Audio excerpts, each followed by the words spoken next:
Online वाले बच्चों board दिखाई दे रहा है तो बताइए।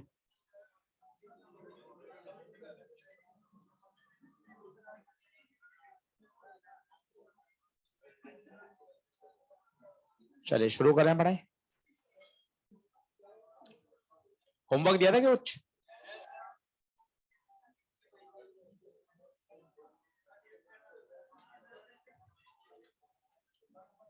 चलो शुरू करते हैं पढ़ाई। आज और होमवर्क दूंगा फिर डिस्कस करूंगा एक साथ।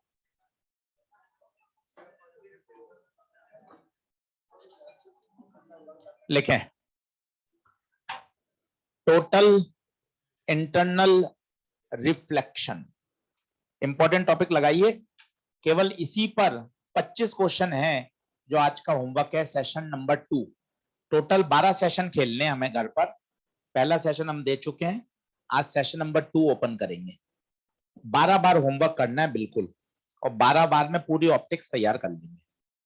तो आज 25 सवाल को निशाना लगाना है।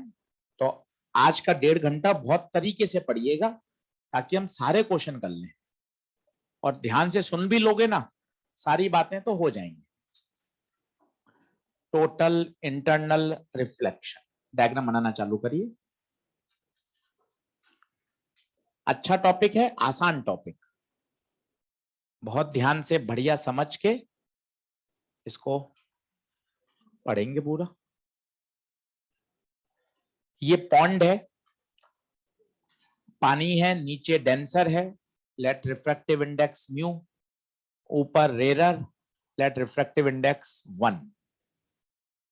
नीचे कोई बल्ब का सोर्स है, ये बल्ब है सोर्स, यहां से लाइट निकल रही है, ये लाइट निकली। बताइए क्या होगा? मीडियम चेंज हो रहा है। सबसे पहले नॉर्मल खींचें। 2 प्रोसेस होते हैं, रिफ्रैक्ट भी होगा और रिफ्लेक्ट भी होगा। प्रैक्टिकली दोनों होते हैं। कुछ एनर्जी रिफ्रैक्ट होती है और कुछ एनर्जी वापस बाउंस बैक हो जाती है। अब आप देखते जाइएगा, फिर डायग्राम बनाना। अब यहां आ गए, सोच के बताओ यहां से यहां आने पे तुम्हें क्या महसूस हुआ? खुद देखो, क्या एंगल बढ़ गया क्या? और बेटा अगर एंगल बढ़ गया तो ये वाला एंगल भी बढ़ जाएगा। सर क्यों बढ़ेगा? स्नेल्स लॉ से देखो। हर बात का लॉ पता कर लोगे ना, सब्जेक्ट अपने आप आसान हो जाएगा। क्यों पता होना चाहिए? नीचे का म्यू, नीचे का आई, ऊपर का म्यू, ऊपर का एंगल। अब मस्ती से देखो, खुश मन से। आई बढ़ गया, मैंने कहां बढ़ाया? अपने आप देखिए, इस रे से इस रे में आई ज्यादा है, आई बढ़ गया। क्या ये पूरी टर्म बढ़ेगी? प्रोडक्ट है ना, साइन बढ़ेगा तो टर्म बढ़ेगी। एलएचएस बढ़ेगा तो आरएचएस को भी बढ़ाना पड़ेगा, तो आर को बढ़ना पड़ेगा। डायरेक्टली प्रोपोर्शनल है, देख लो। इसका मतलब सर एंगल बढ़ेगा, ये बेंडिंग बढ़ेगी। देखिए बेंडिंग बढ़ गई। आप यहां भी नहीं रुके, आपने एंगल और बड़ा कर दिया। अब ये बेंडिंग बेंडिंग बढ़ रही है और बढ़ रही है। बताइए अब क्या होगा? लाइट सरफेस के पैरेलल हो जाएगी। आप यहां भी नहीं रुके, लो सर और एंगल बढ़ा दिया। देखिए कितना सिस्टमेटिक है। ये रिफ्रैक्ट और बेंडिंग बढ़ी और बेंडिंग बढ़ी। अगला बताइए कहां जाएगी लाइट? अब पूरी की पूरी 100% रिफ्लेक्ट हो जाएगी, 0% रिफ्रैक्शन होगा। That's why the word is total. क्यों टोटल शब्द है? उसकी गहराई में जाइए। रिफ्लेक्शन तो यहां भी हो रहा है, रिफ्लेक्शन यहां भी हो रहा है, यहां भी हो रहा है, पर यहां कुछ एनर्जी ऊपर कुछ नीचे, कुछ ऊपर कुछ नीचे, कुछ पैरेलल कुछ नीचे। पर इस केस में देखिए रिफ्रैक्शन कितना? 0%। एनर्जी पूरी की पूरी बाउंस बैक हो गई। इसलिए फिनोमिना क्या कहलाता है? Total internal reflection. डायग्राम बनाई। ऐसा एक तरफ ही हुआ है, सर यहां क्यों होगा? इधर भी तो यही काम होगा। बिल्कुल यहां भी ऐसा ही होगा।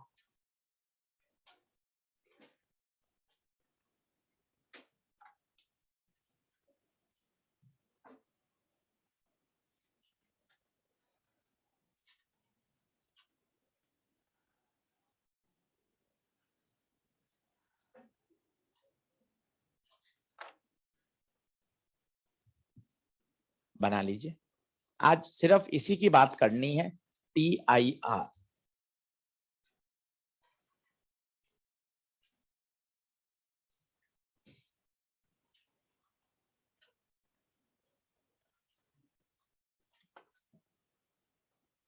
पॉन्ड है, नीचे लाइट का सोर्स है, बल्ब मान सकते हैं, बल्ब से लाइट निकल रही है, लाइट रिफ्रैक्ट होके बाहर जा रही है। छोटा सवाल सुनिए, जो लाइट बाहर निकलेगी, पता है लाइट किस फॉर्म से बाहर आ रही है? देखिए, क्या एक सर्कल जैसा फील आ रहा है आपको? क्यों? देखें, यहां से एनर्जी बाहर निकलेगी, यहां से निकलेगी, यहां से निकलेगी, यहां से निकलेगी, एक पॉइंट के बाद अब एनर्जी बाहर निकलना बंद हो जाएगी। तो कहा जाता है पॉन्ड के अंदर अगर बल्ब है, लाइट सोर्स है, तो जो लाइट एनर्जी एस्केप करेगी, बाहर निकलेगी, वो in the form of circular patch निकलेगी। क्योंकि एक पर्टिकुलर पॉइंट के बाद तो देखिए क्या चालू हो गया, TIR।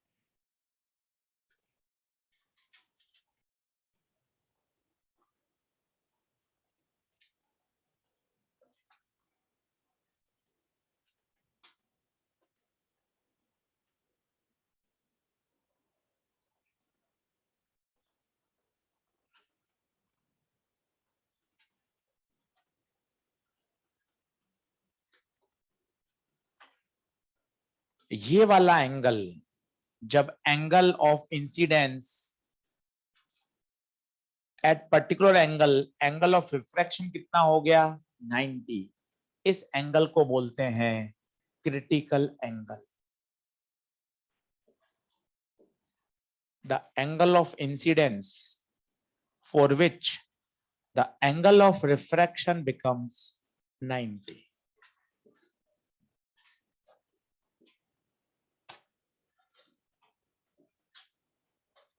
सोच के बताइए, क्या क्रिटिकल पे TIR हो रहा है क्या? ना सर, क्रिटिकल पे कहां हो रहा है, क्रिटिकल से ज्यादा पे। ध्यान से देखें, यहां TIR है जब आपका एंगल क्रिटिकल से ज्यादा है। धीरे धीरे आएगा, पूरा 1 घंटा 25 मिनट इसी को समझना है आज।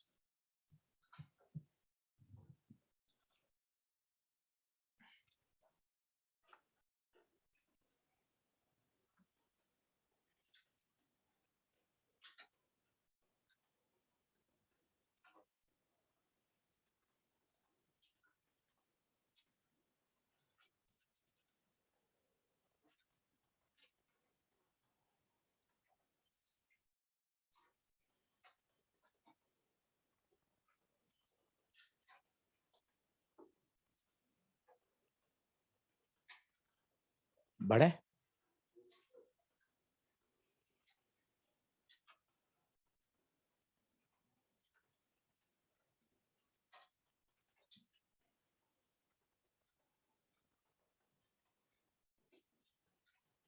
आइए लिखें critical angle.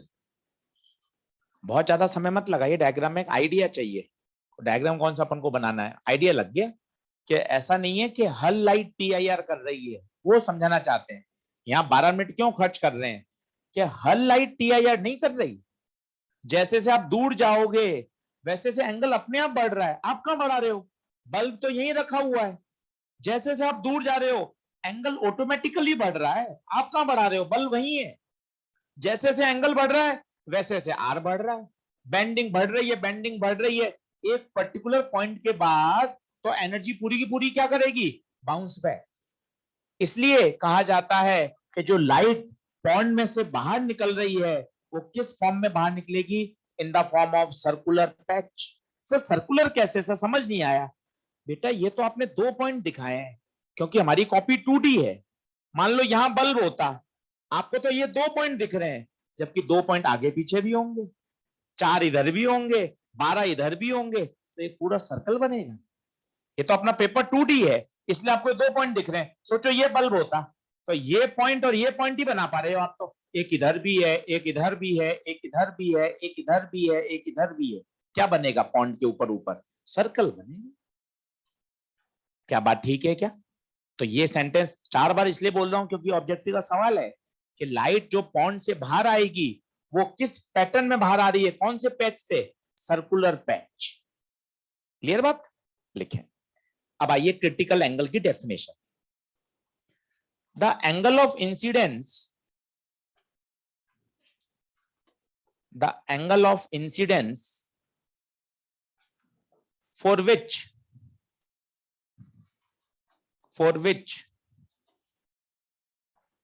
angle of refraction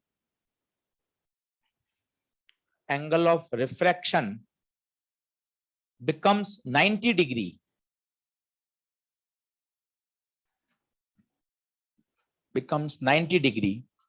is called critical angle. तो एक बार नीट में यही पूछ लिया 2019 में कि क्रिटिकल एंगल के समय एंगल ऑफ रिफ्रैक्शन बताओ। कितना बेसिक सवाल। क्रिटिकल एंगल के समय एंगल ऑफ रिफ्रैक्शन कितना? 90। यही पूछा गया 2019 में, इतना छोटा सा सवाल। अब बताइए क्या आप इसकी वैल्यू निकाल सकते हो? स्नेल्स लॉ जिंदाबाद। बोलो। नीचे का म्यू, नीचे का एंगल, ऊपर का म्यू, ऊपर का एंगल। बार बार सुनिए, आज क्लास में 10 से 12 बार बात आ जाएगी। अगर यहां क्रिटिकल आ रहा है तो यहां हमेशा 90 आएगा, क्योंकि डेफिनेशन है। क्रिटिकल एंगल की परिभाषा है कि क्रिटिकल एंगल के समय एंगल ऑफ रिफ्रैक्शन कितना हो जाता है? 90। बताइए क्या आंसर आएगा? म्यू साइन थीटा सी बराबर 1, साइन थीटा सी बराबर 1/। स्टैंडर्ड आंसर है। इस रिजल्ट को याद किया जा सकता है, फेमस रिजल्ट है।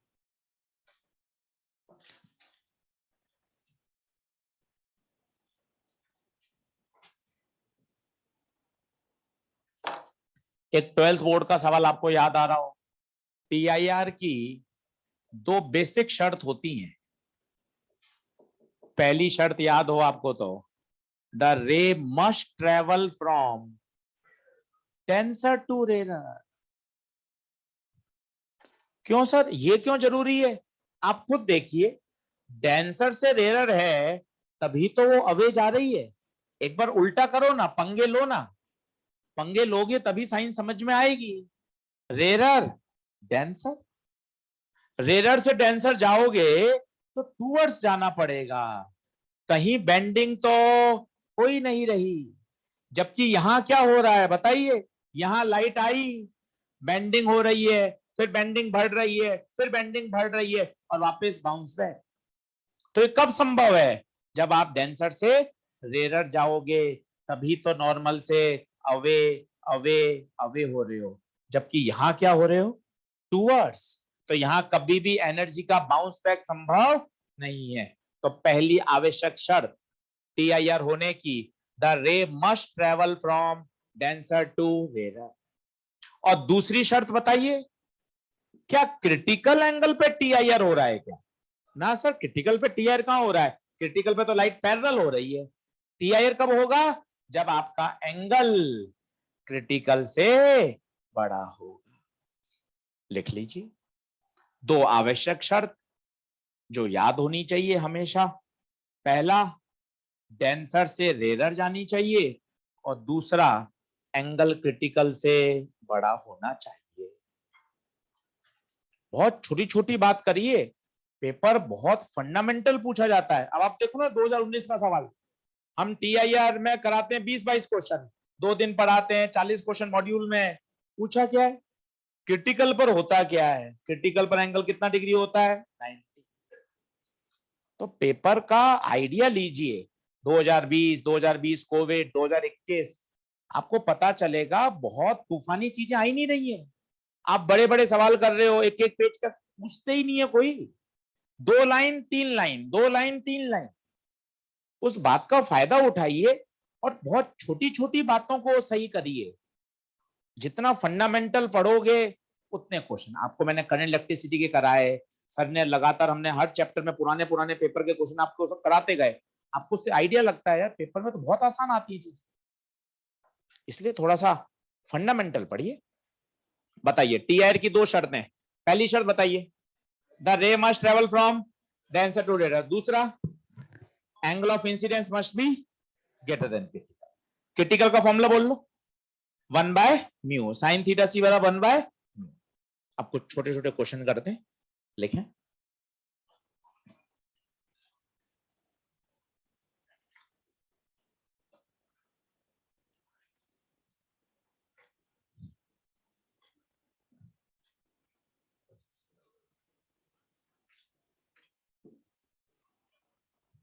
देखिए सवाल आया, एक व्हाइट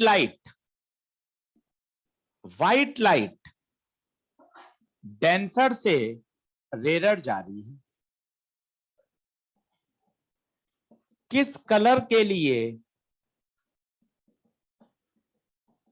क्रिटिकल एंगल मैक्सिमम होगा?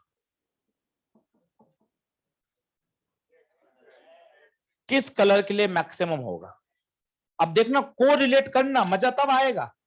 को रिलेट में मजा है। देखो, विपग्योर वायलेट से रेड जाने पर लैम्डा बढ़ता है। बोले तो लैम्डा रेड का सबसे ज्यादा। एक एक कॉन्सेप्ट को हिट करो। बोलो पहला कॉन्सेप्ट ओके, विपग्योर वायलेट से रेड जाने पर लैम्डा बढ़ता है। दूसरा, कॉची म्यू लैम्डा के इनवर्स, जिसका लैम्डा सबसे ज्यादा उसका म्यू कम, म्यू रेड सबसे कम। ये दूसरा कॉन्सेप्ट हिट करिए। तीसरा, क्रिटिकल एंगल का फॉर्मूला साइन थीटा सी 1/, जिसका म्यू कम उसका क्रिटिकल एंगल ज्यादा। रेड का म्यू कम है तो for red colour critical angle सबसे। खत्म। आप सोचो मैं ये रट लूं, मैं वो भी रट लूं, अगला सवाल भी रट लूं, इतना याद होता ही नहीं है। पेपर में 30-40 सेकंड का पर्याप्त समय मिलता है कि आप इन बातों को कोरिलेट कर सकें शांति से। विपग्योर में लैम्डा बढ़ता है, कॉची में इनवर्स भागता है, क्रिटिकल 1/μ के उल्टा होता है। तो उसको आप याद करने का क्यों प्रयास करते हो कि सर मैं हर थ्योरेटिकल क्वेश्चन को याद कर लूंगा? मत याद करिए, बहुत लॉजिकल चलिए। विपग्योर पे अटैक करा, हमने उसके भी 3 टुकड़े कर दिए ना, कि आप ये बता सको सर मुझे इसमें दिक्कत है। हम क्या बोलते हैं, सर हमें सवाल समझ में नहीं आया, सर मुझे थर्मो ही समझ नहीं आया। ऐसे थोड़ा बोला जाता है। सटीक सवाल तो क्या होता है, सर मुझे थर्मो में, आइसोथर्मल में वर्क डन निकालने में दिक्कत आती है, तो हम आपको वर्क डन समझा सकते हैं ना भाई। तो वो लॉजिकल चलो कि सर मुझे कॉन्सेप्ट वन में लैम्डा की चर्चा, कॉन्सेप्ट 2 में कॉची की चर्चा, कॉन्सेप्ट नंबर 3 क्रिटिकल एंगल का फॉर्मूला।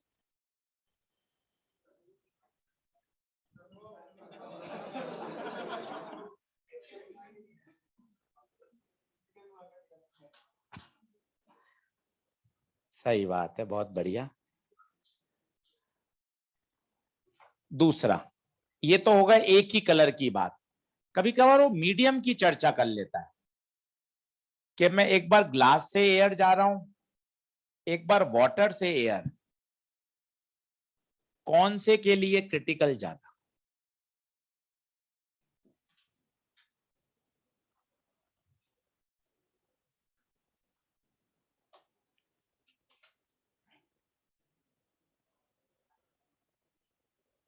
एक बार लाइट जा रही है ग्लास से एयर,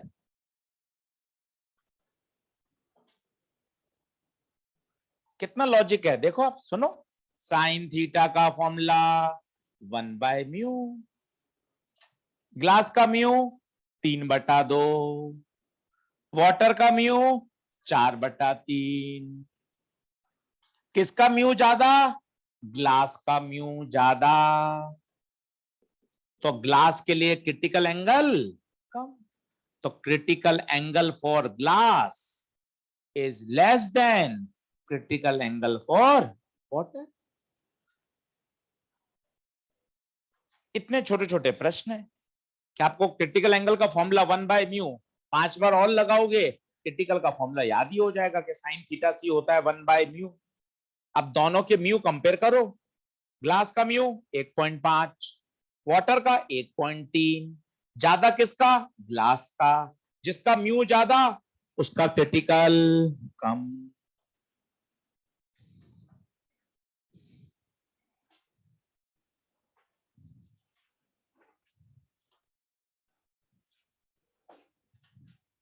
और सीखो, किसी भी इंटरफेस का निकाल सकते हो आप पेयर का। मान लो लाइट जा रही है ग्लास से वाटर, अब आपसे पूछा गया इसके लिए क्रिटिकल एंगल बताओ।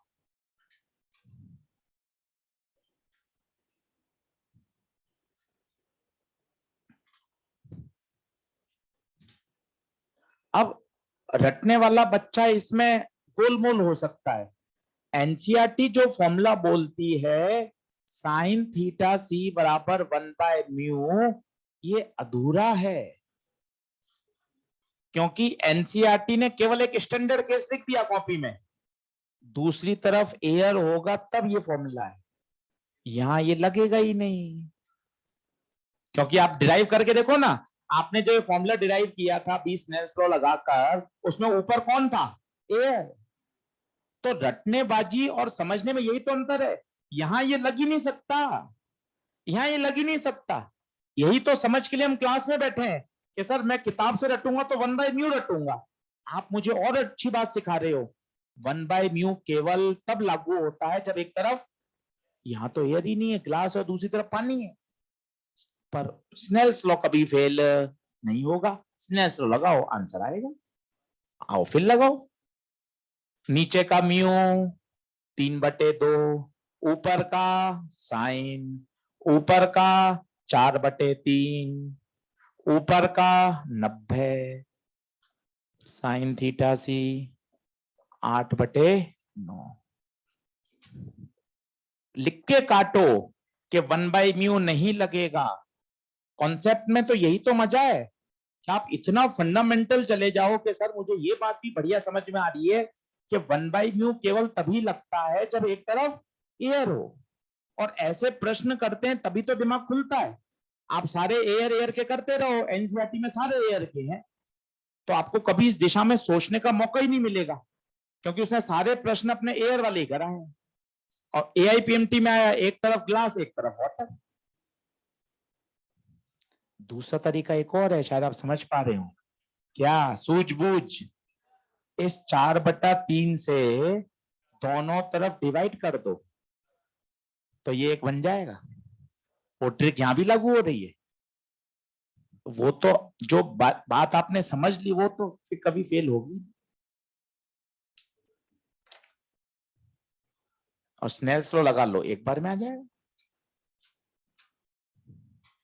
सीखो, बिल्कुल बेसिक बात चल रही है कि हाँ साइन थीटा सी 1/μ, साइन थीटा सी 1/μ। फिर तीसरे में आपने तो काट ही दिया। और मुझे एक नई बात सिखा दी आज फ्राइडे के दिन कि 1/μ केवल तभी लगता है जब दूसरी तरफ हवा हो। फिर सर कुछ अलग हो, स्नेल्स लॉ पे भरोसा रखिए, हर बार आंसर देगा।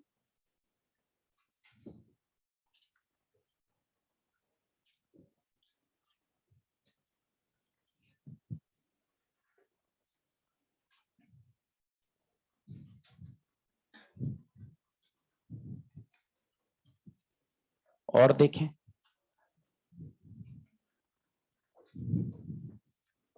जैसे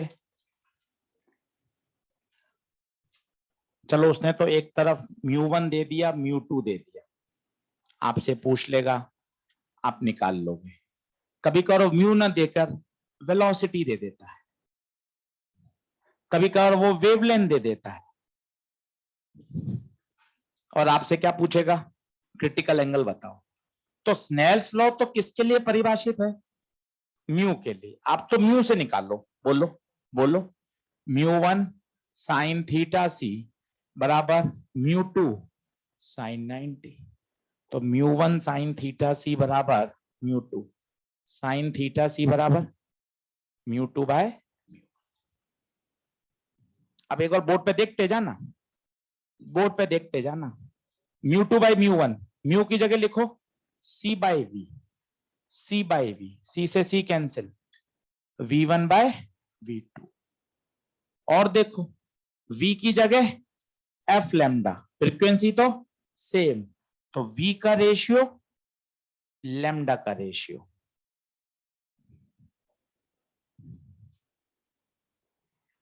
तो क्रिटिकल एंगल के 3 आ गए फॉर्मूले, mu 2 by mu 1, V1 by V2, λ1 by. Advice है तीनों ही मत रटो, किताब में मॉड्यूल में दे रखे हैं पर मत याद करिए। मैं आपको एक बेसिक ट्रिक सिखाता हूं जिससे आप ये सारे क्वेश्चन कर लेंगे। और कॉपी में लिखना इसलिए जरूरी है ताकि आपको पता चले, किसी प्रश्न में म्यू दे रखा होगा, किसी प्रश्न में स्पीड दे रखी होगी, किसी प्रश्न में लैम्डा। तीनों का एक तरीका सिखाता हूं आपको, एक बार में सॉल्व हो जाएंगे। एक बार लिख के रखिए इसको ताकि आपको पता चले कि म्यू से भी सॉल्व होता है। म्यू की जगह वेलोसिटी भी रख सकते हैं, वेलोसिटी की जगह लैम्डा भी रख सकते हैं। एफ क्यों काटा? एफ फ्रीक्वेंसी रिफ्रैक्शन के दौरान सेम रहती है।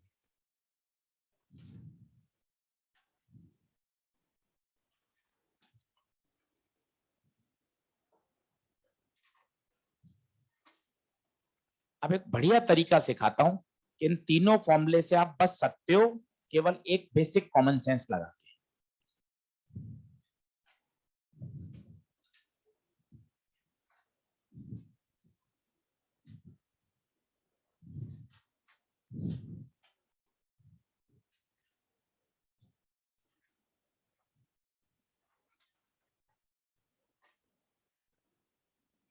बेटा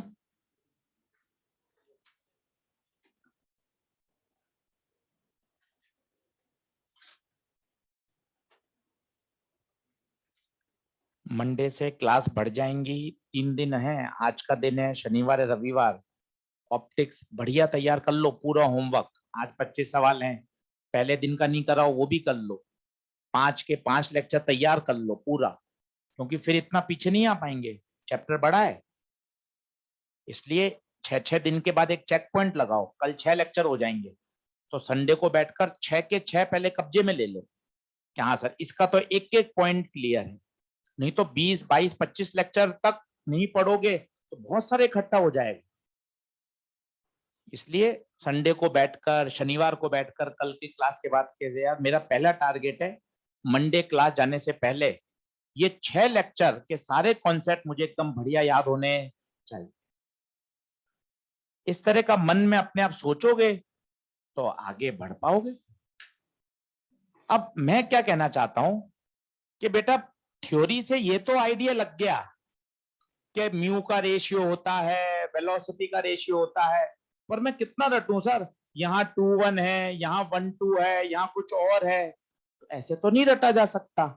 हाँ, एक मैथ्स का जुगाड़ काम में ले सकते हैं।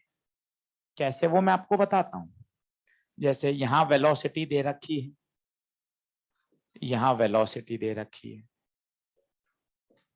लैम्डा दे रखा है साहब 3000, 6000, म्यू दे रखा है साहब 3/2, 1। अब सभी में आपको थीटा सी पूछा है, सभी में, तो उस फॉर्मूले से आपको एक तो आइडिया हो गया, हाँ ये म्यू का रेशियो होगा, वेलोसिटी का रेशियो होगा, लैम्डा का रेशियो होगा। कहां फंस रहे हो? कौन ऊपर होगा और कौन, यही तो फंस सकते हो। मैं आपको कहूं 2 क्वांटिटी का रेशियो लो भाई, तो आप 200 बच्चे 2 ही आंसर दोगे, या तो A बाई बी या B बाय, इसके अलावा तो आंसर नहीं आ सकता ना भाई। तो अब वो भी अगर पता चल जाए क्या होगा तो काम खत्म। वो लगाओ मैथ्स का फंडा, साइन की वैल्यू हमेशा 1 से छोटी होती है। ये बात भी तो याद है, इसका फायदा क्यों नहीं लेते हो? अगर ये 1 से छोटी चाहिए तो हमेशा बड़े से ही भाग देना पड़ेगा। खत्म। ये कॉन्सेप्ट ये ऑथर लिखता नहीं है, इसके लिखने के लिए तो उसको क्या मैथ्स उपयोग करनी पड़ती है, जबकि वो तो सारा काम किससे करना चाहता है? फिजिक्स के फॉर्मूले। हमें तो मैथ्स याद है ना भाई, तो मैथ्स का उपयोग लो ना, कि साइन की वैल्यू तो कभी 1 से बड़ी हो ही नहीं सकती, तो डिनोमीटर में तो हमेशा बड़ी चीज आएगी। हो गया, खत्म। बोलो, 2.5 में बड़ा कौन? 2.5, 2.5 नीचे ही आएगा, कोई फॉर्मूले की सोचने की जरूरत ही नहीं। 6000 और 3000 में बड़ा कौन? 6000 नीचे ही आएगा, खत्म। 3/2 और 1 में बड़ा कौन? 3/2, 3/2 नीचे आएगा। ना कोई मुझे μ2/μ1 का टंटा, ना v1/v2, क्या v2/v1, कुछ नहीं। केवल एक फंडा याद कर लिया, डिनोमीटर में बड़ा, और इसके पीछे सॉलिड रीजन, कोई जुगाड़ नहीं, मैथ्स का बढ़िया रीजन, कि साइन है, इसकी वैल्यू तो 1 से कभी बड़ी हो ही नहीं सकती। इससे मेरा जीवन आसान हो गया, 2 बातों का हमने कनेक्शन कर दिया, खत्म सवाल। 2/5/2, 4/5, 53 डिग्री। 3/6, 1/2, 1/2, 30 डिग्री। साइन थीटा सी 2/3।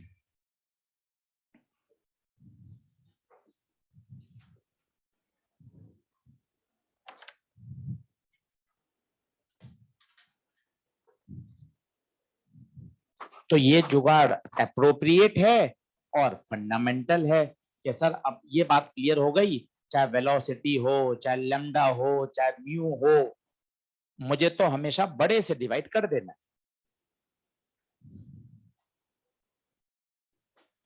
पहले हमने थ्योरी पढ़ाकर ये प्रूफ किया कि होगा रेशियो, क्योंकि आप ये भी तो पूछ सकते हैं सर मल्टीप्लाई भी तो हो सकता था, तो पहले थ्योरी पढ़ाकर ये प्रूफ किया कि देख है तो रेशियो, फिर मैथ्स लगा के ये बात समझा दी कि रेशियो में एक फायदा उठा लो, क्या साइन है, साइन का तो हमेशा आंसर 1 से छोटा है।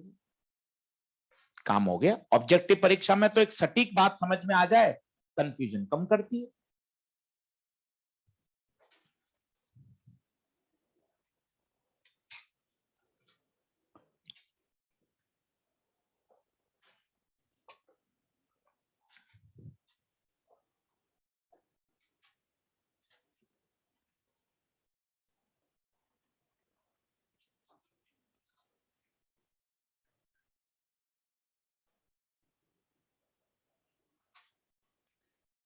पढ़ो।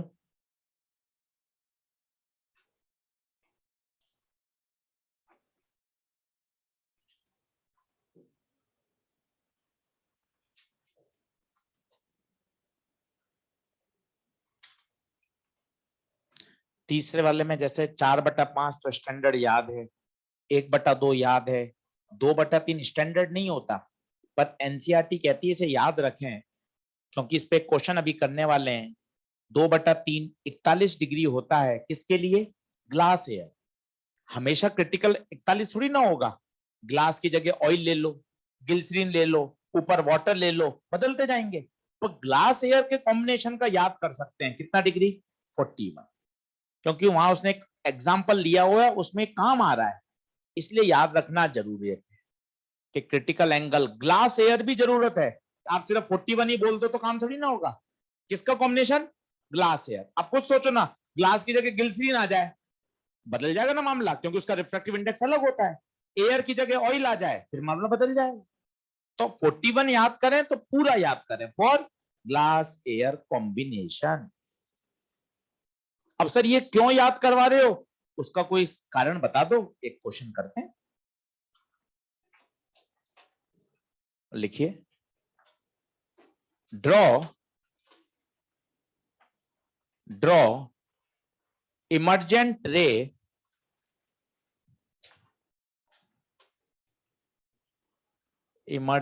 ray in the given situation.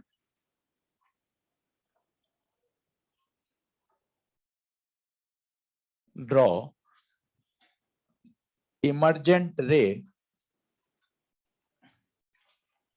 in the given situation.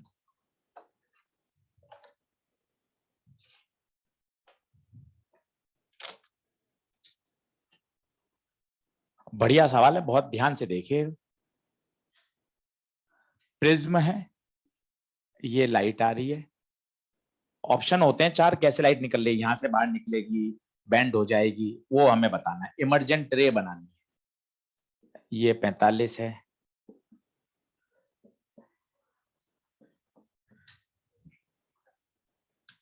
Diagram बना ले, समझते हैं। एनसीईआरटी का क्वेश्चन है, इसमें वो 41 वाली बात काम आई।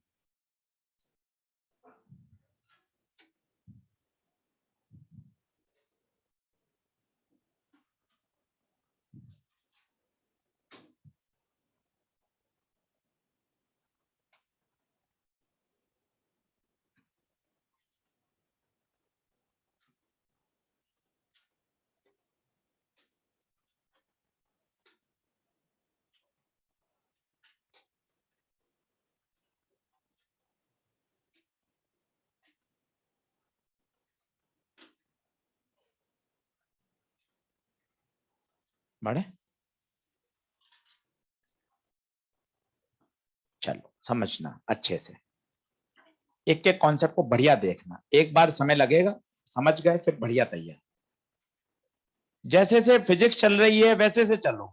सबसे पहला, सर एयर से ग्लास में जा रहे हैं, पहला इवेंट यहां होगा, नॉर्मल खींचिए, ये नॉर्मल खींचा, सोच के बताओ एंगल कितना, 90 या 0? दिख 90 रहा है, अरे सर 90 पे आ रही है लाइट।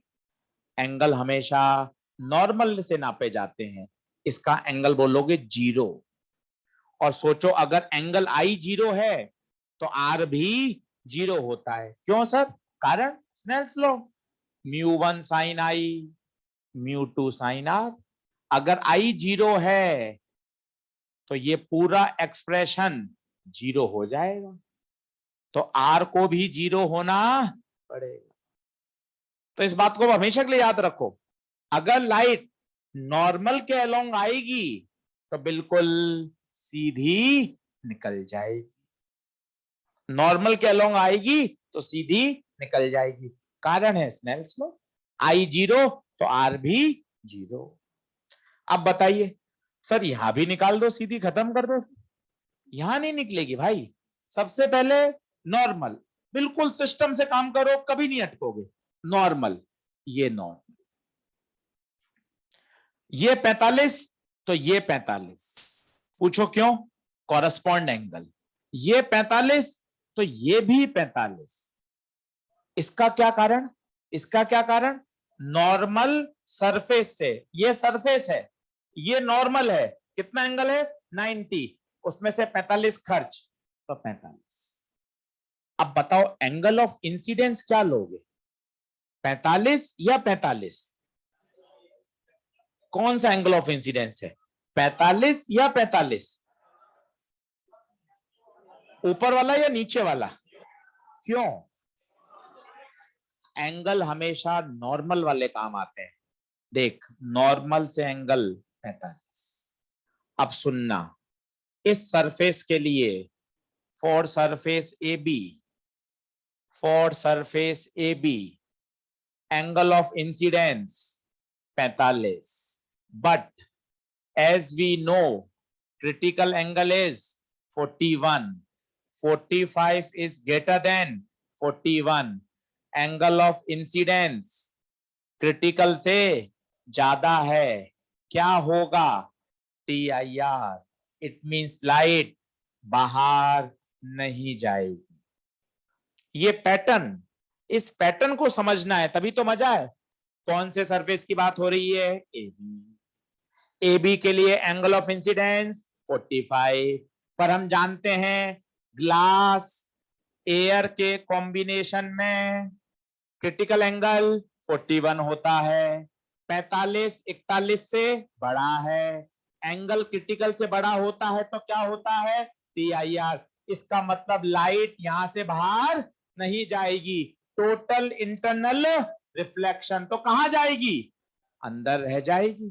कितने पे जाएगी, 45। क्यों ये 45 क्यों होगा, 10वीं क्लास के नियम, एंगल ऑफ इंसिडेंस बराबर एंगल ऑफ रिफ्लेक्शन। और मजे की बात है ये बिल्कुल सीधी हो जाएगी।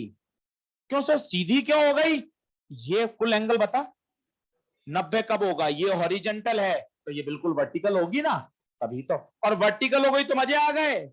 इस वाले पर नॉर्मल खींचो, नॉर्मल के अलोंग आएगी, नॉर्मल के अलोंग निकल जाए, ये इमर्जेंट रे बन गई, यहां से बाहर नहीं गई, यही समझाना था। और ये कब पता लगेगा, जब आपको ये याद होगा कि क्रिटिकल कितना होता है 41। नहीं तो अपन को कैसे पता कि वो टीआईआर करेगा या नहीं। इसलिए बढ़िया केस है।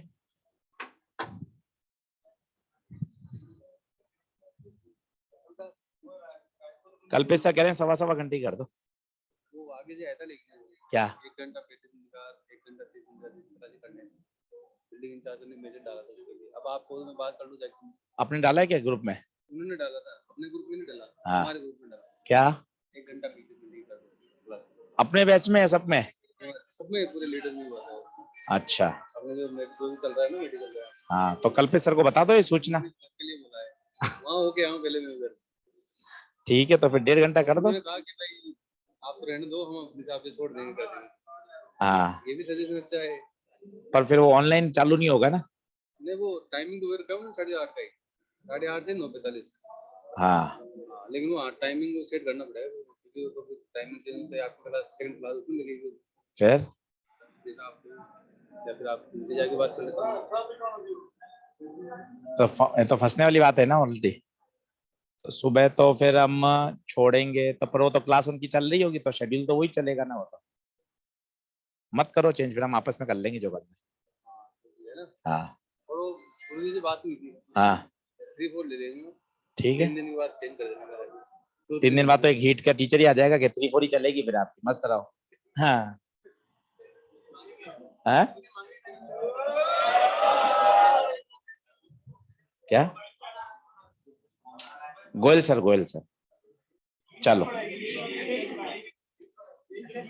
हीट क्या, ये बात ध्यान रखिए हमेशा कि एंगल ऑफ इंसिडेंस क्रिटिकल से क्या होना चाहिए, बड़ा। एंगल ऑफ इंसिडेंस कितना है 45 और क्रिटिकल कितना है 41, टीआईआर हो जाएगा। अच्छा यहां क्या होगा, यहां पता चला क्या, यहां तो सीधी निकल जाए। मेथड 2,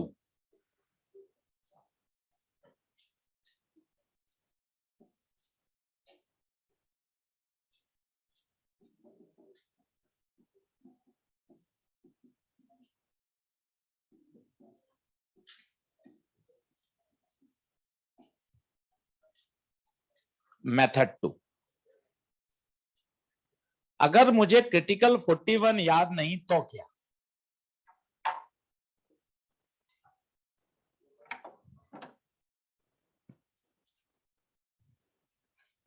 क्योंकि आप सोचिए ना ये 41 के याद करे बगैर आप टीआर बोलोगे कैसे, टीआर के लिए तो आपको 41 का डेटा याद होना चाहिए। पर दूसरी बात ये निकल के आ रही है कि सर अगर 41 याद नहीं है तो क्या मैं सवाल कर सकता हूं क्या, अब मैं आपको तरीका सिखाता हूं कि आपको 41 याद नहीं हो तो भी आपका काम बढ़िया चल जाएगा। और इस पर बेस 2-3 क्वेश्चन कराता हूं एआईपीएमटी के, कि बगैर क्रिटिकल एंगल निकाले या याद करे सवाल कैसे सॉल्व होते हैं वो देख सुनना। लाइट आई, सभी लोग बोर्ड पे देखो, बढ़िया मेथड, यहां से तो सीधी निकलेगी, यहां तो कोई लोचा ही नहीं है। लोचा कहां हो रहा है, यहां। एंगल बताओ 45, 45 ये 45, बिंदु पी पर मैं क्या कर रहा हूं, जबरदस्ती रिफ्रैक्शन करा रहा हूं, जबरदस्ती। मुझे नहीं पता क्योंकि मैं तो सोच रहा हूं कि लाइट तो एक मीडियम से दूसरे मीडियम में जाएगी, जबरदस्ती रिफ्रैक्शन करा दिया।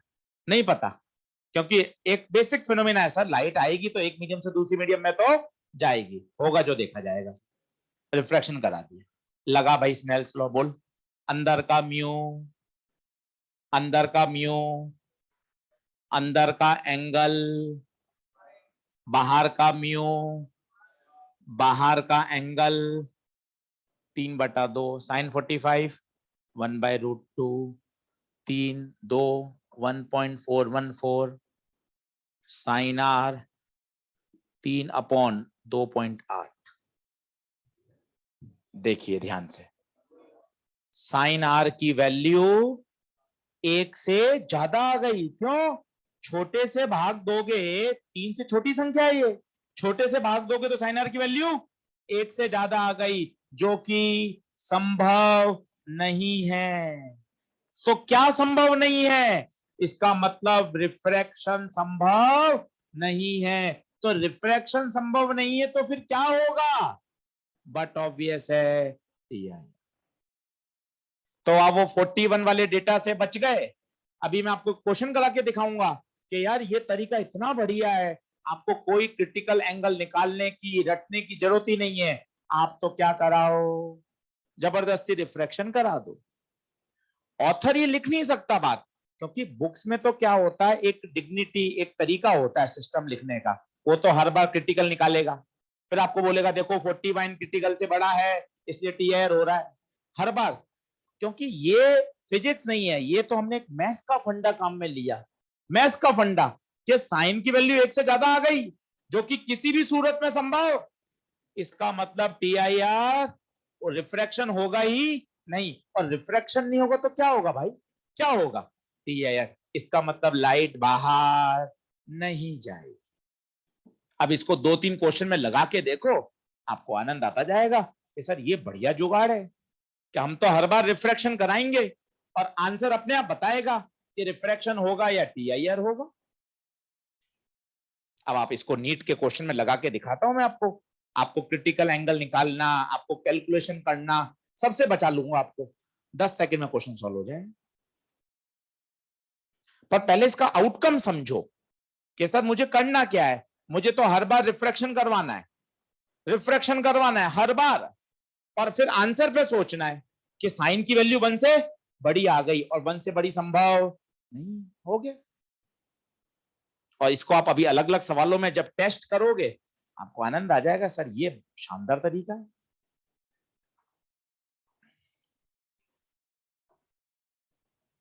क्योंकि मैथ्स के फंडे हम काम में ले रहे हैं, और मैथ्स को कोरिलेट करके पढ़ो सब्जेक्ट को, और बढ़िया रहेगा। पूरा लिखो डिटेल में, साइन की वैल्यू 1 से बड़ी संभव नहीं है, तो फिर क्या संभव नहीं है? रिफ्रैक्शन संभव नहीं है। रिफ्रैक्शन संभव नहीं है तो फिर होगा क्या? टीआईआर होगा। टीआईआर होगा मतलब लाइट बाहर नहीं जाएगी। सब बातें लिख दो, ताकि जब वापस पढ़ो ना जून में, तो कॉपी में सब बातें बहुत बढ़िया जमी हुई मिले, कि आपको एक बार में पूरी क्लास याद आ जाए कि हाँ सर ने ये बात सिखाई थी।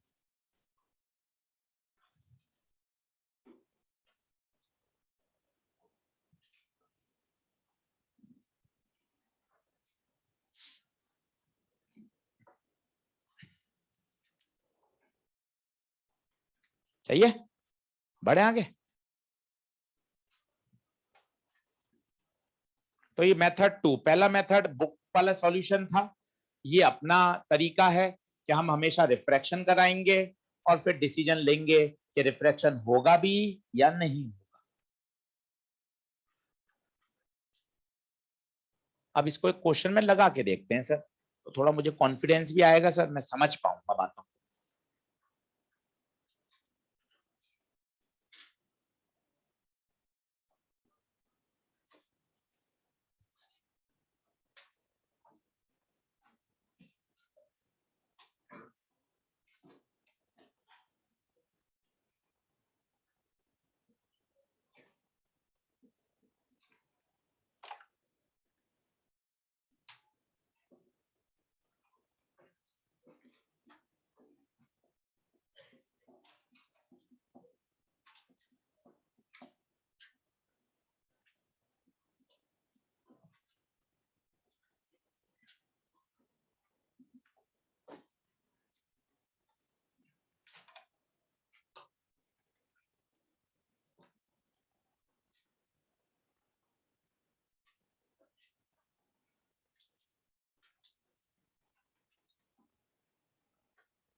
बिल्कुल उसी कहानी से सवाल समझाऊंगा, ताकि वो कहानी एक बार आप और सुन लोगे ना तो आपको बढ़िया दिमाग में सेट हो, वही शब्द वही तरीका।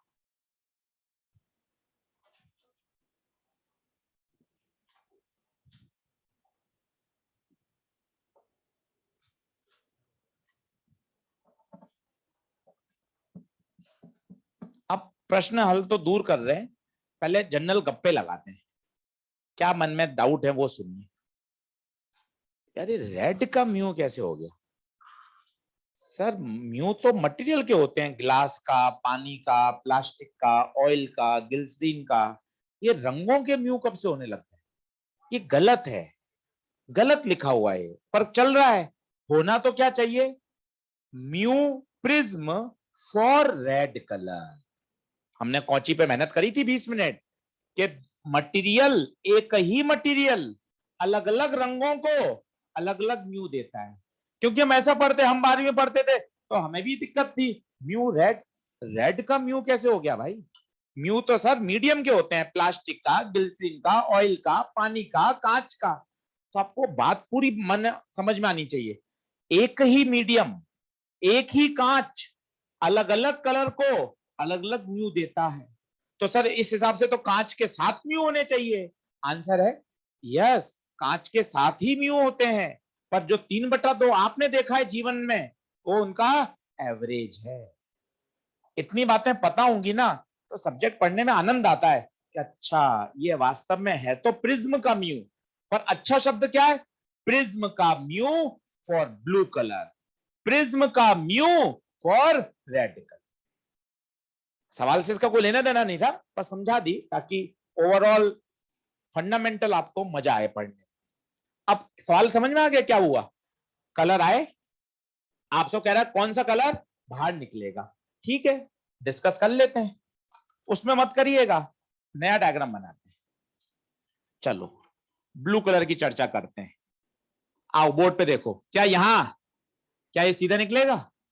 5 बार हो गया, अब बार बार नहीं, यहां सर नॉर्मल के लॉन्ग आएंगे, सीधा निकल जाएंगे। ये वाला सर एंगल, सर इस एंगल पर भी अब सर मास्टरी हो गई सर।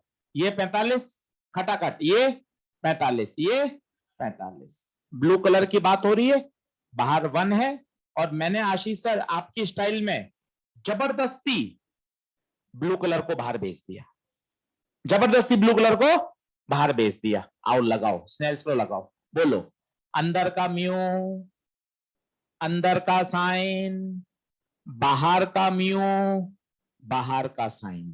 क्या लगा पा रहे? किसके लिए काम कर रहे हैं? Blue, blue, mu blue 1.47, sine 45।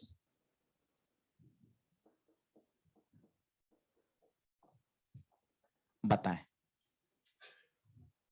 अपने आप डिसीजन लें। 1.47, 1.41, ये छोटा है, छोटे से भाग देंगे बड़ा, नॉट पॉसिबल। क्या नॉट पॉसिबल? साइन की वैल्यू 1 से बड़ी संभव नहीं है, इंप्लाइज ब्लू कलर का रिफ्रैक्शन संभव नहीं है, इंप्लाइज ब्लू कलर का TIR होगा। बताइए बनी क्या बात? ये मस्त फंडा है। अब रेड, रेड यही कर लो, अभी अलग से करेंगे पर पेपर में यही कर लेना, रेड का यही तो चेंज करोगे, कितना? 1.39। अब बताओ, सोचो, ये बड़ा हो गया, ये छोटा है, साइन के लिए 1 से छोटी संभव है, इसका मतलब रेड कहां निकल जाएगा? हो गया। अभी अलग से कर लेते हैं क्योंकि अपनी कॉपी में बढ़िया डिटेल में सॉल्यूशन हो जाएगा। तो ये इतना दमदार तरीका है साहब कि आपको इसमें ना कोई क्रिटिकल निकालना, ना कोई क्रिटिकल की कैलकुलेशन, ना कोई क्रिटिकल का फॉर्मूला, कुछ नहीं चाहिए। इसमें हमने मैथ्स की जो बातें हमें याद है उसके हमने मजे ले लिए, उस बातों से अपने सवाल को हल कर लिया, और कोई जुगाड़ नहीं है, बिल्कुल फंडामेंटल बात है कि साइन की वैल्यू किसी भी कंडीशन में 1 से बड़ी नहीं हो सकती।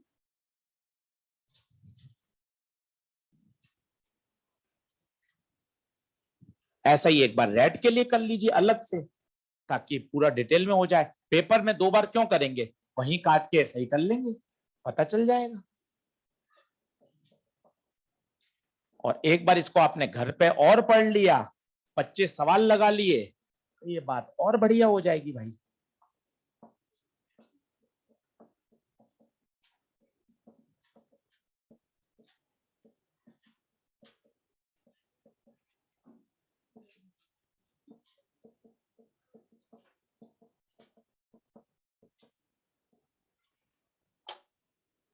पूरा लिखना, आलस मत करना।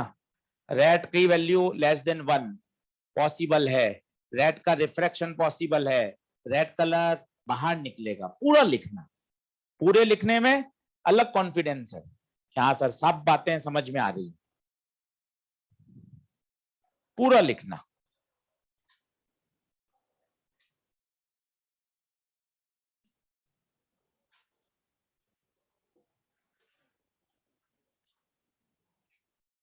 अब इसमें क्या है, रिलैक्स है दिमाग में कि यार कोई क्रिटिकल एंगल नहीं, कोई क्रिटिकल एंगल का फॉर्मूला नहीं, कोई ये नहीं देखना कि एंगल क्रिटिकल से छोटा है या क्रिटिकल से बड़ा है।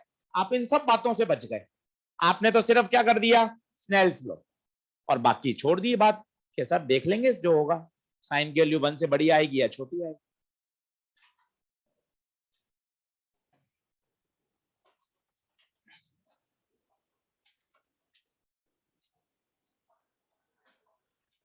पूरा एक्सप्लेनेशन लिखिएगा ताकि बाद में अच्छा रिवाइज कर पाए।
आपने बचपन में पढ़ा हो कि वो हीरे का चमकना, वो भी टीआईआर का उदाहरण है, 9th में पढ़ा है।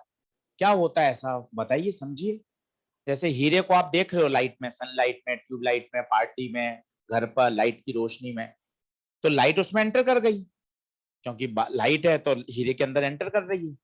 अब जब अंदर एंटर कर जाएगी तो हीरे के कॉर्नर्स इस तरह से उसको शार्प किया जाता है कि लाइट अंदर तो एंटर कर गई हीरे के अंदर, पर एंटर करने के बाद तो किसी भी सरफेस से टकराएगी, उसका जो एंगल है वो हमेशा क्रिटिकल से ज्यादा रहेगा।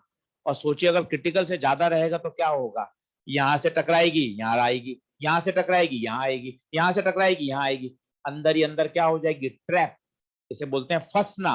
लाइट अंदर ट्रैप हो जाएगी और वो आपको हीरा कैसा दिखेगा, चमकता हुआ दिखेगा, क्योंकि लाइट क्या हो रही है उसके अंदर, ट्रैप हो रही है। किस पर बेस्ड है, total internal reflection. Optical fibre, आप जियो के इतने समय से आनंद ले रहे हो, तो ये सबका सारा जो कम्युनिकेशन हो रहा है किसके थ्रू हो रहा है, ऑप्टिकल फाइबर। रोज आपकी स्थिति देखिए, आप मोबाइल कब रखते हैं, जब वो मैसेज आ सकता है आज का 90% डेटा यूज हो गया है, अब स्पीड आपकी स्लो कर दी जाएगी, तब आप मोबाइल रखते हो। अब पढ़ लेते हैं क्या पढ़ना है, नहीं तो आप एक्सेस करते ही रहते हो। जब स्पीड एकदम फाइनली खत्म हो जाती है कि आज का डेटा खत्म हो गया सब 2 GB, फिर अब देख ले तो भाई क्या बच रहा है आज का। तो ये भी सब जो कम्युनिकेशन हो रहा है वो सब ऑप्टिकल फाइबर के थ्रू हो रहा है। ऑप्टिकल फाइबर, वो आपने देखा होगा, वो ऑरेंज कलर के बड़े बड़े पाइप बिछा रहे हैं, तो ऑप्टिकल फाइबर बिछ रहे हैं। ऑप्टिकल फाइबर से कम्युनिकेशन एक जगह से दूसरी जगह किया जाता है, वो भी पढ़ेंगे। वो भी किस पर बेस्ड है, TIR।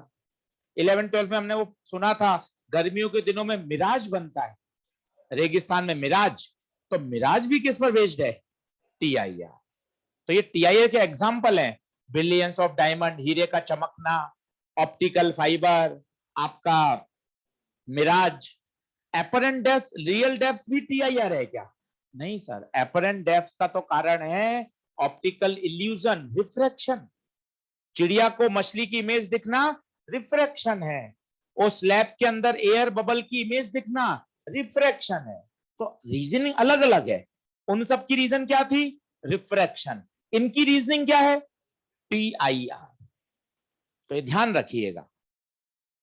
चलिए अगला प्रश्न करते हैं। For what value of theta light is totally reflected from surface BC। Option भी लिख लीजिएगा। एक लाइन का आंसर है, बस समझ में आ जाएगी, बात बन जाएगी। पेपर में आया हुआ AIPMT का क्वेश्चन।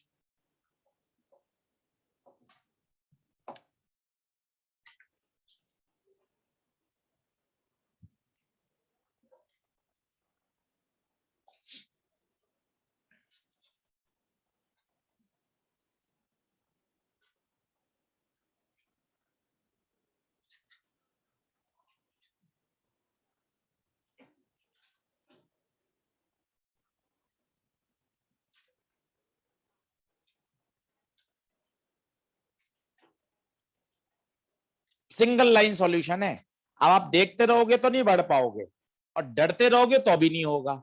आपको तो चलना पड़ेगा लाइट के साथ। चलो और कॉन्फिडेंस बढ़ाओ। देखो बोर्ड पे देखो सर, यहां लाइट आई। सर पहला इवेंट नॉर्मल। अरे सर ये तो सीधी निकल जाएगी सर, ये तो आपने 2-3 बार बता दिया। नॉर्मल के अलोंग आएगी, सीधी निकल जाएगी। अब आप सुनना, बोर्ड पर देखना। यहां नॉर्मल खींचा, बोर्ड पे देखो मिस हो जाएगा एंगल, एंगल मिस हो जाएगा। ये थीटा, ये बोल, ये बता, ये बता, थीटा। पक्का? अब प्रश्न पढ़ो अच्छे से। लाइट BC से बाहर नहीं निकले, यहीं मुड़ जाए, यहीं मुड़ जाए। इसका मतलब यहां TIR हो जाए। TIR की शर्त बताना, क्या शर्त है? TIR की एक ही शर्त है, एंगल ऑफ इंसिडेंस क्रिटिकल से बड़ा। इस पर आइए ना, यही तो बेसिक है पूरी फिजिक्स का। TIR की बेसिक शर्त, बेसिक शर्त, एंगल ऑफ इंसिडेंस क्रिटिकल से बड़ा होना चाहिए। कहां TIR करवाना है वहां? सर यहां तो बहुत सारे एंगल दिख रहे हैं, 90 थीटा, 90 थीटा, थीटा, और आप लिख दो 4-5। कौन सा एंगल? जिस सरफेस पे TIR करवाना है उस सरफेस पे आओ। सर BC पे आ गया। अब BC पर angle of incidence, angle of incidence हमेशा नॉर्मल से नापा जाता है, पता नॉर्मल वाला एंगल थीटा। अब एक बार चोरी छुप के ऑप्शन में नजर मान ली। अच्छा, सब में साइन आ रहा है, दोनों तरफ चुपचाप क्या ले लिया? साइन। ऑप्शन में साइन आ रहा था। अब आप फंस गए, साइन थीटा सी कैसे निकालूं? साइन थीटा सी कैसे निकालूं? सर ये तो आज आपने बढ़िया सिखाया है। ये म्यू का रेशियो होता है, ये V का रेशियो होता है, ये लैम्डा का रेशियो होता है। तो यहां म्यू है सर, पर सर 3 म्यू है सर, एयर का भी है, ये भी है, ये भी है। किसका म्यू लूं? ये अब 1.5 घंटे की समझ है। अब 1.5 घंटे आप क्लास में बैठे हो तो उसका आउटपुट तो आना चाहिए कि देखो सर इस सरफेस पे TIR की बात हो रही है, तो इसके आजू बाजू के देखो ना सर, इससे क्या मतलब है सर? ये तो बहुत दूर की कहानी हो गई। TIR तो यहां हो रहा है, इसके आजू बाजू देखो। 4/3, 1.33, 3/2, 1.5। बता नीचे कौन आएगा? बड़ा, बड़ा। 3/2, 4/3। तो साइन थीटा सी कितना? 8/9। साइन थीटा सी पुट कर दो, हो गया खत्म। इतने छोटे छोटे फंडे, आपने वो कंडीशन लगाई, आपने क्रिटिकल, सर क्रिटिकल तो आपने वैसे ही आसान कर रखा है मेरे लिए, क्या? हमेशा बड़े म्यू से डिवाइड करो।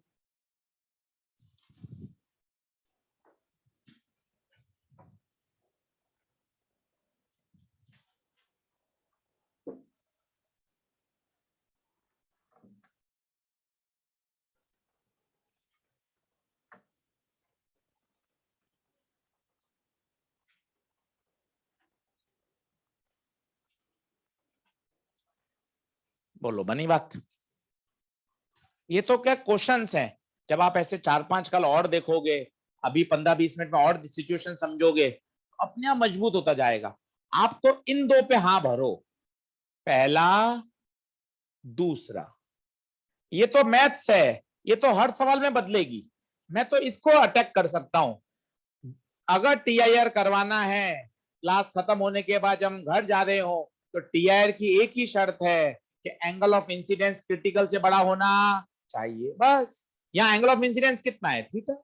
और दूसरा, आज आपने क्रिटिकल एंगल के निकालने के खूब बढ़िया तरीके बता दिए। हमेशा किससे डिवाइड होगा, बड़े से। वेलोसिटी होगी, बड़ी वेलोसिटी। लैम्डा है, बड़ा लैम्डा। म्यू है, बड़ा म्यू।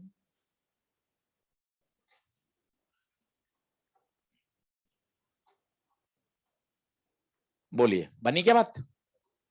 और करें सवाल, दो और कर लें, कल और करिएगा। आज टीआईआर के 25 सवाल करके आइएगा, तो आपको आइडिया लगेगा कि मैं किस तरह के सवाल में फंस रहा हूं।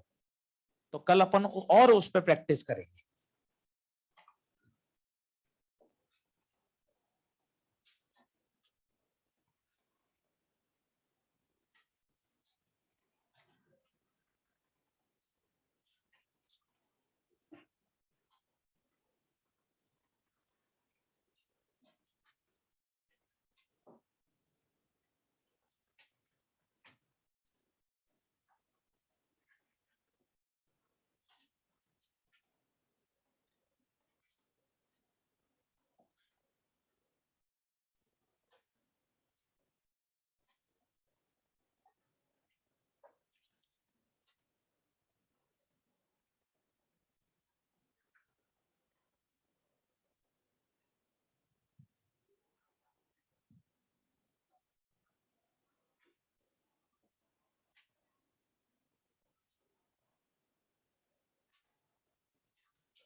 लाइट आ रही है, ग्लास लैब में जा रही है, और आपसे कहा गया है कि ऐसा म्यू बताइए ताकि ये जो लाइट है वो सरफेस ए बी से बाहर नहीं निकले और टीआईआर कर जाए।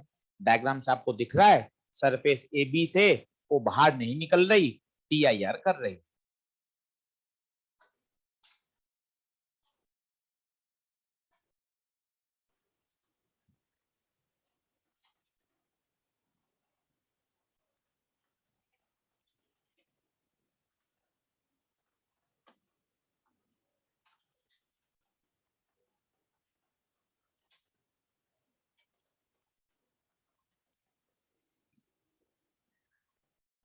हाँ भाई, टीआईआर।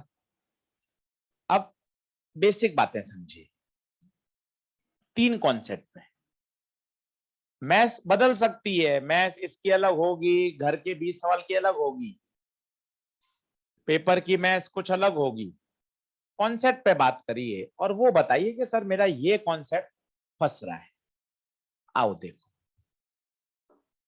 और जैसे लाइट चल रही ना वैसे ही चलो। आप सवाल को देखते रहोगे कि सर मेरी तो ऑप्टिक्स पहले भी खराब थी, अभी भी खराब है। आप करोगे नहीं सवाल तो कैसे काम चलेगा। क्वेश्चन बनाने पड़ेंगे, 200 250 300 आपको क्वेश्चन करने पड़ेंगे। आओ बोर्ड पे देखो, पेन पर से छोड़ो और बताओ। लाइट आई, बाहर एयर, अंदर मीडियम, क्या होगा, सीधी या बेंड। देखो बेंड करा ही उसने, बढ़िया बेंड करा है। क्या ये एंगल 60 ही होगा क्या, नहीं सर, बेंड होने के बाद एंगल अलग हो जाएगा। सर यहीं की फिजिक्स बदला लो। क्या फिजिक्स लगा लोगे यहां, बोलो स्नेल्स लॉ। बोलो फ्री करो इसको। ऊपर का म्यू, ऊपर का एंगल, नीचे का म्यू, नीचे का एंगल। इसको फ्री कर दिया। अब वहां तक मैं वापस नहीं जाऊंगा, वहां पे जो फिजिक्स लगनी थी लग गई। ठीक है सर, ये पहला कॉन्सेप्ट। अब सर और आगे आओ सर, ये आर, ये कितना 90, ये बता 90 माइनस। अब यहां है अगली फिजिक्स। सर मुझे यहां TIR करवाना है। TIR की एक ही शर्त है, बोलो, angle of incidence greater than theta C. पर सर मैं याद तो कर लूंगा, ये कौन मुझे बताएगा सर एंगल ऑफ इंसिडेंस कौन से हैं? 60 R 90, 90 मैंने 60।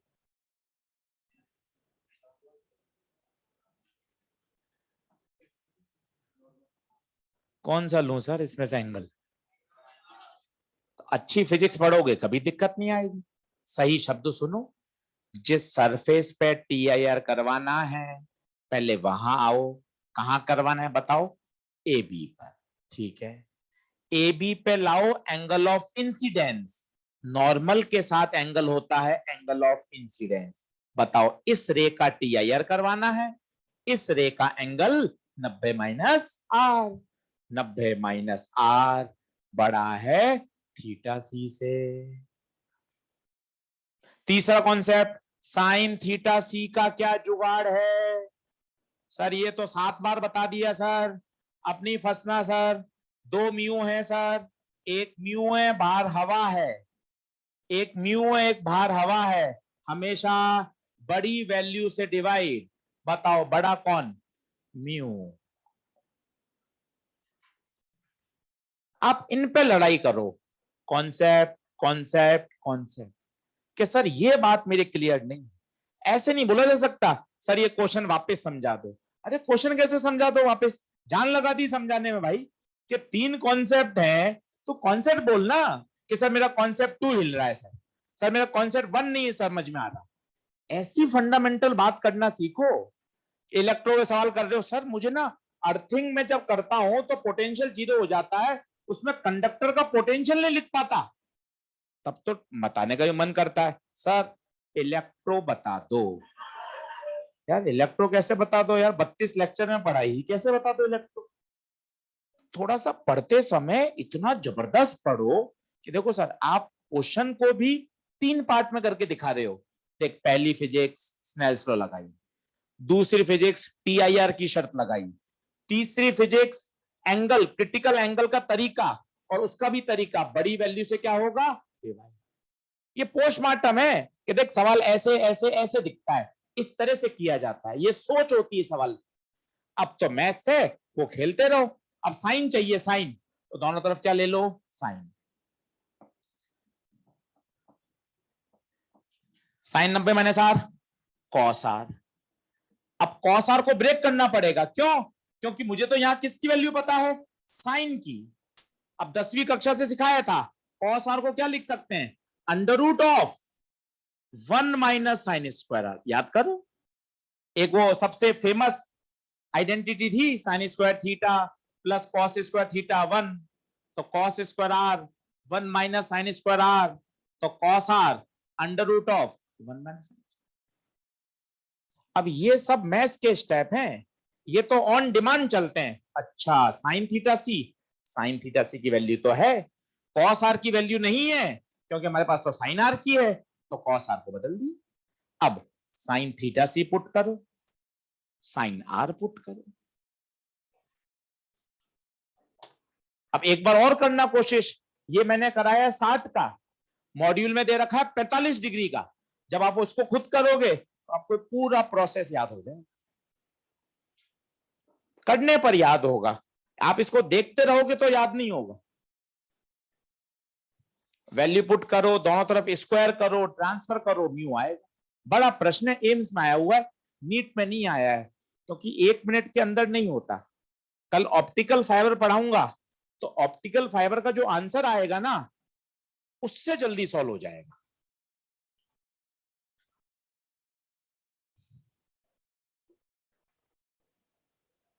सुनिएगा ध्यान से, ऑप्टिक्स के 5 टॉपिक ऐसे हैं जिसपे सवाल आता ही आता है। पहला है YDSE, young double slit experiment, track record है, हर साल आता है। उसके बाद है ऑप्टिकल इंस्ट्रूमेंट, उसके बाद है लेंस, उसके बाद प्रिज्म, TIR, ये ऐसे मोस्ट फेमस टॉपिक हैं जिन पर प्रश्न आता ही आता है।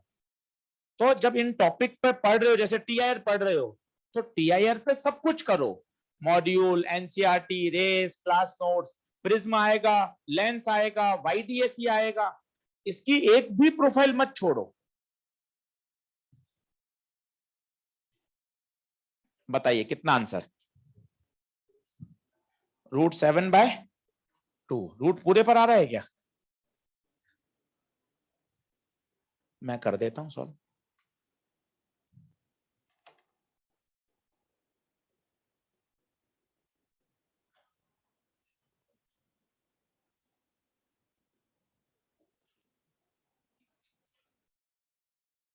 एक पॉन्ड है, इसमें नीचे बल्ब का सोर्स है।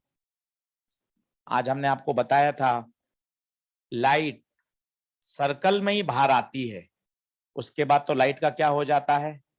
टीआईआर। आपसे पूछा जाता है इस सर्कल की क्या बताइए? रेडियस। कई बच्चों को शायद याद भी होगा, आर का formula H/√,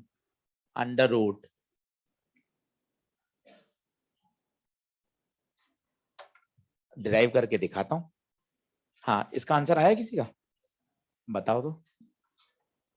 √1 - sin square R, square कर दूं 3/2 म्यू स्क्वायर, साइन थीटा सी 1/μ, स्क्वायर कर दो। इसको वहां ले जाओ। वहां पे, यहाँ ठीक है। 1 + 3/4, 4 एलसीएम 7/4, √7/2 सही है क्या?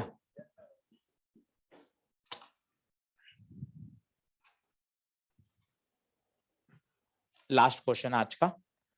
ये वही बात है जो हमने आज सबसे पहले आते डिस्कस करी थी। एक पॉन्ड है, पॉन्ड के अंदर एक बल्ब का सोर्स है, नीचे म्यू है, बाहर एयर है, लाइट जो निकलती है वो सर्कल में बाहर निकलती है, उस सर्कल की रेडियस बताइए।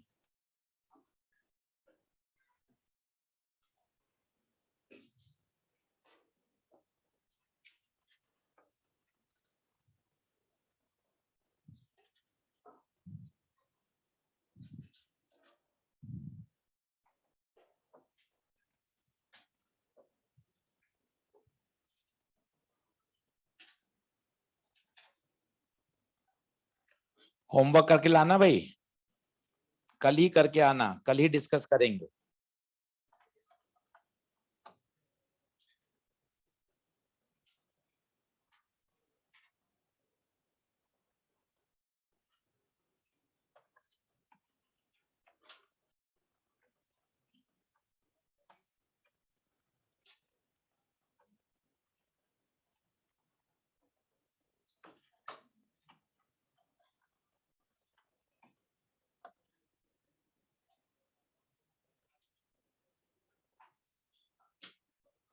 सही करें, खुद कर सकते हो।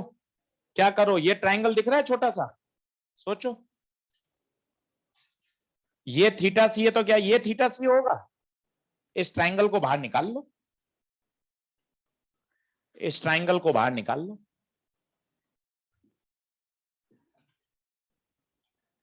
बताओ, ये ट्रायंगल बाहर निकाल लो।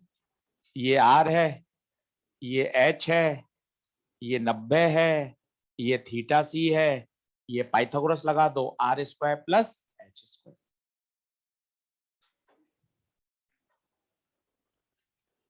अच्छा, स्नेल्स लॉ से साइन थीटा सी बता सकते हो? सर साइन थीटा सी का तो बढ़िया जुगाड़ आ गया सर। बोलो, साइन थीटा सी रिफ्रैक्टिव इंडेक्स का रेशियो हो सकता है, 6 सवाल मिलेंगे इस पर। वेलोसिटी का रेशियो हो सकता है, लैम्डा का रेशियो हो सकता है। बताओ यहाँ कौन है? म्यू। बताओ बड़ा कौन? म्यू बड़ा या 1 बड़ा? म्यू। खत्म, हमेशा नीचे बड़ा। यहां से साइन थीटा सी बता दो 10th क्लास से। परपेंडिकुलर अपॉन हाइपोटेनियस, 90 के सामने वाला हाइपो, जिसपे 2 बनते हैं एंगल बेस, बचा हुआ perpendicular, perpendicular R, hypo R square plus H square. दोनों साइन को कंपेयर कर दो, आंसर आ जाए।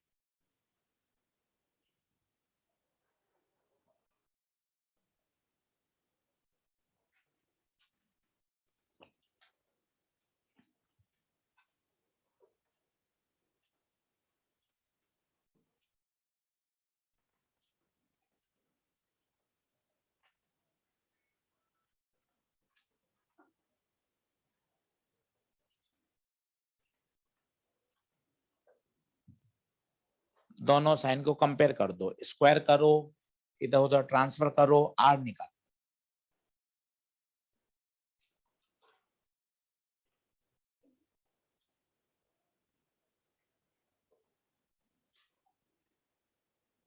स्क्वायर करो, स्क्वायर आया।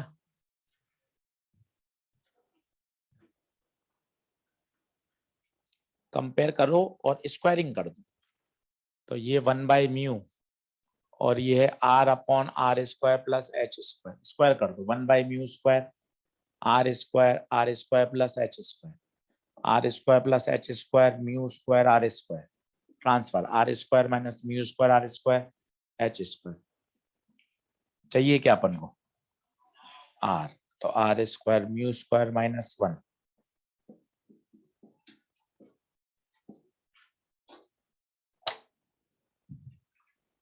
जरूरत नहीं है डेरिवेशन की, डायरेक्ट फॉर्मूला ही याद करिए, पर ठीक है 5-7 मिनट में सीख जाते हैं तो थोड़ा सही रहता है कि हाँ स्नेल लॉ लगा लिया, मैथ्स लगा ली, क्योंकि मैथ्स तो बदलती रहेगी भाई, फिजिक्स वही रहेगी, स्नेल्स लॉ वही रहेंगे, क्रिटिकल एंगल का जुगाड़ वही रहेगा, टीआईआर की शर्त वही रहेगी। कल 5-7 सवाल और करोगे, टीआईआर पे और मजबूती से तैयार हो जाओ। पन्ने पलटो, ये टीआईआर का लेक्चर था, पहला लेक्चर। आज मैंने आपको बेसिक बेसिक सारा पढ़ा दिया टीआईआर। अब पहले कॉपी पढ़ना और फिर अब होमवर्क लिखा रहा हूं बिल्कुल छांट कर, सिस्टमेटिक, और उसी ऑर्डर में कर लेना। लिखो एक्सरसाइज 1, एक्सरसाइज 1 आज ही कर लेना, बहुत समय अभी तो, खाना खाओगे 7:30-7 बजे बनेगा खाना, उससे पहले 2 घंटे मिलेंगे, तो होमवर्क लगाना और बाकायदा रफ पन्ने पर एक एक क्वेश्चन लगाना। एक्सरसाइज 1।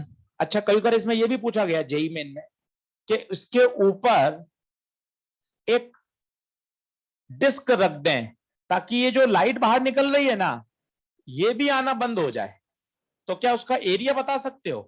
क्या एरिया होगा भाई यार इसका?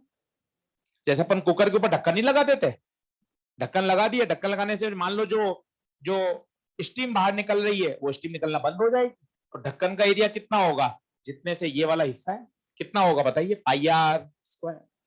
तो लिख लीजिएगा एरिया ऑफ डिस्क, ये भी पूछा गया एक बार जेई मेन में, area of disc πr square. अब लिखो exercise 1, 26, 35, 36, 37, 38, 39, 40, 41। Exercise 2, exercise 2 question number 7, question number 8, question number 10, question number 25, 36, 39। सोचो ये सब टीआईआर पर हैं, कितना फेमस टॉपिक है, एक लेक्चर पे इतने क्वेश्चन बन रहे हैं। एक्सरसाइज नंबर 3, क्वेश्चन नंबर 5वां, क्वेश्चन नंबर 11वां, 5 और 11 रेस दीजिए। रेस नंबर 3 एक बार गिन लो तो कितने हो गए? 16, 9 और देने। रेस नंबर 3 पे आइए, रे ऑप्टिक्स रेस नंबर 3। पहले दी थी क्या रेस एक बार? ठीक है बढ़िया, साथ साथ करते जाना रेस। रेस नंबर 3 लिखो। Question number 4, question number 6, question number 7, question number 13, question number 16, 17, 18, 19, गिनो, 24, 20।